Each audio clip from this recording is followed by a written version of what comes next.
What is up, everybody? So I'm back today to talk about a Netflix original horror film, which is not something I talk about quite frequently because I don't notice a lot of Netflix original horror films being made, but I checked this one out because it had pretty low reviews and I was interested in the concept more than anything. And I will say, the first scene in this film was really well executed and I liked it a lot, and then I watched the rest of the movie and it wasn't as great. But I think people are being way harder on it than they should, and I think it's still an enjoyable schlock fest that was a lot of fun. And the film I'm going to be talking about today is Choose or Die. Choose or Die is directed by Toby Meekins. In pursuit of an unclaimed $125,000 prize, a broke college dropout decides to play an obscure 1980s survival computer game. But the game curses her, and she's faced with the dangerous choices and reality-warping challenges. After a series of unexpectedly terrifying moments, she realizes she's no longer playing for money, but for her life. This movie, the description is sort of accurate, I guess, but the movie intros with this family that's completely unrelated to our lead characters. And you go into this house, you have this mom and her son are talking to each other at the dinner table, and they're screaming at each other, and they make a comment about Dad, Dad's just obsessed with the 1980s. All he cares about is the 1980s. He's so lame, blah, blah, blah. And you have Dad, who's behind the door, his eyes creeping out, shuts his door. You see a huge Nightmare on Elm Street poster in the background. And one of the first things that you see in the film is a cameo from Robert Englund, but he's not actually in the film. It's just his voice. So he got to do it from home. So good for you, Robert, for collecting that paycheck. I love you. Do whatever you need to do, but I found that to be really funny that he was credited in the film, and it's just his voice, but whatever, it was fun. So the dad sits down, he's got this like old computer sitting on his desk, and the skull's like turning around. He clicks a button, and this game starts up, and the game says, you're in a cave. He's in the room, he looks around, and then it comes up and it says, your mead, he's drinking a beer. It says, your mead is empty, would you like another? And he types yes, and a beer bottle pops up on the table, and it's open. He looks at the beer bottle and says, behind you. He turns around, there's nothing there.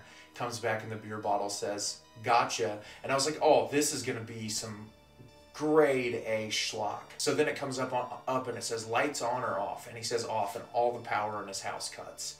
And then it says, wife's ears or son's tongue. And then you hear all the negative things that the son was saying about the dad.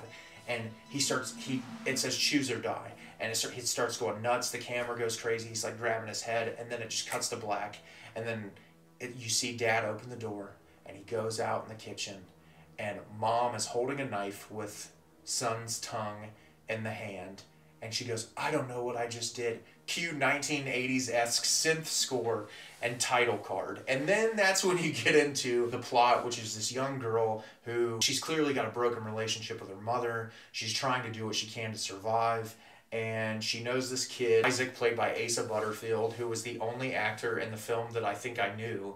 And she goes over there, he works on electronics, and they find that game in his bin of electronics he was going to work on. They turn it on, they start playing, and of course crazy shit starts happening in her real life. She ends up being able to like install it on her phone because she's a technology genius, which it kind of cracked me up. She's really great at all this like techie stuff. She's like super intelligent. And you're telling me she can't get a job doing anything but cleaning office buildings? Like, she's breaking code and building things from scratch. I was like, just go apply at a job at like a Best Buy. You'll probably make more money. That's part of the problem in the movie. And then obviously it's like an hour and a half long. The dialogue is like so schlocky at times and over the top. But what I will say, when the horrific things happen in this movie, there's some truly brutal moments in it. There are some scenes that made me cringe. There's someone who eats glass in it, and it's very uncomfortable and disgusting. But it's so well shot, and it's very grotesque, and I liked that element of the film. The biggest detriment to this movie is you can pretty much guess how it's going to end from the way that it starts. And there's a lot of moments of filler that just don't really matter. The film starts off really strong. It has that great intro moment, and then it just kind of tapers downhill after that. But there are a lot of great moments scattered throughout the film, and I enjoyed that. And I was hoping that this would either be entertaining enough to be like, oh yeah, this is gonna be super fun schlock, or it would just be like so bad it's good, like a wish upon scenario, and it never gets into that level of like terrible dialogue. There is some bad dialogue in this movie, nothing that's like so overtly stupid that it would keep you away from enjoying yourself. So I don't have much more to say about Choose or Die. It's a schlocky 80s-esque horror movie about a haunted video game, essentially. If you're looking for something to kill an hour and a half on Netflix that's just a fun time, I'd recommend it. It's not as bad as everyone's saying it is. It's really not that horrible. I've watched between like The Twin and The Cellar and the fucking Firestarter remake this year, Choose or Die is not that bad, guys. I'm sorry. You just haven't watched enough like shit cinema this year. So have you seen Choose or Die yet? Did you love it? Did you hate it? Leave me a comment down below and let me know what you thought. I thought this movie was entertaining, schlocky, and kind of bad at times, but still worth your time. As always, if you can like the video and subscribe to the channel, it helps me out a lot and lets me know the type of content you're looking for. I'm always putting out new material, and I look forward to getting more out for you in the near future. As always, everyone, thank you so much for watching, and have a great rest of your day.